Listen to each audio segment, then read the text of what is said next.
రామ్ గోపాల్ వర్మ గారు ఒక మంచి సందేశాన్ని ఇచ్చారు. ఏంటంటే కేసులకు భయపడాల్సిన అవసరం లేదు. ప్రశ్నిస్తే న్యాయం జరుగుతుంది, పారిపోతే న్యాయం జరగదు. పోసాని మీద కూడా కేసు పెట్టారు. పాపం భయపడ్డాడు, రాజీ పడ్డాడు, మెత్తబడ్డాడు. కానీ ఆర్జీవి మెత్తబడలేదు, మరింత ఘాటుగా సమాధానం ఇచ్చే స్థాయికి వెళ్ళాడు. తిరగబడితే ఇలాంటి వ్యవస్థ అన్యాయమైన కేసులు పెట్టిన వారు తప్పనిసరిగా తిరగబడితే భయపడతారు.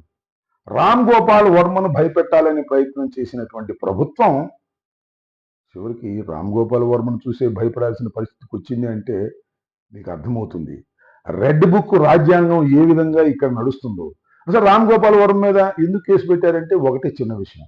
రామ్ గోపాల్ వర్మ గారు వ్యూహం సినిమాలో లోకేష్ బాబు గారిని రెడ్ బుక్ ఆధరుగా ఇవాళ ఉన్నటువంటి లోకేష్ బాబు గారిని పొప్పు అని అన్నాడని కక్ష బట్టి ప్రభుత్వం అధికారంలోకి వచ్చిన తర్వాత వారి మీద కేసులు పెట్టేటటువంటి ప్రయత్నం చేయటం చాలా దురదృష్టంగా నేను భావిస్తున్నాను. రామ్ గోపాల్ వర్మ గారికి అభినందనలు ఈ సందర్భంగా తెలియజేస్తూ, ఒక మంచి సందేశం, ప్రశ్నిస్తే న్యాయం జరుగుతుందని ఒక మంచి సందేశాన్ని ఇచ్చిన మీకు హృదయపూర్వకమైన ధన్యవాదాలు కూడా ఈ సందర్భంగా నేను తెలియపరచనున్నాను.